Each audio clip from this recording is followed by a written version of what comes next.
Så har jeg lige taget til vandet her med min børnebørn. Ned til Allingåen. Og der sidder 2 mænd hernede og fisker. Og drengene er meget betaget, fordi de har lige set, at den ene han har fanget 2 skaller. Og tror, der er en. Der kommer en mere op. Det går rigtig godt. Og så ham her, han er altså meget betaget af, fordi han er flowfisker. Spinningfisker, tror jeg det hedder, eller spinning eller sådan noget.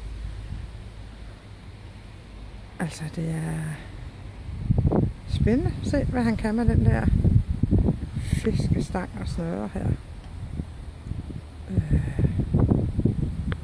Så det er lidt berigende at bare lige stoppe op. Vi kom bare lige kørende, og jeg tænkte, at lad os lige gå en tur til vandet. Og tænkte, så får drengene sådan en oplevelse. Det er jo fantastisk. Det er ikke fordi, at jeg i dag er barnepige eller noget, men jeg kom lige på besøg, så vi har lige lavet græskar. Og så skulle vi lige aflevere græskar på vejen, så tænker jeg, vi stopper lige op og se lige, hvad en oplevelse er, at man lige en gang imellem stopper op midt i det hele, uden noget, der er planlagt. Det er ikke bare fantastisk. Så det vil jeg opfordre jer til at gøre lidt her i jeres efterårsferie.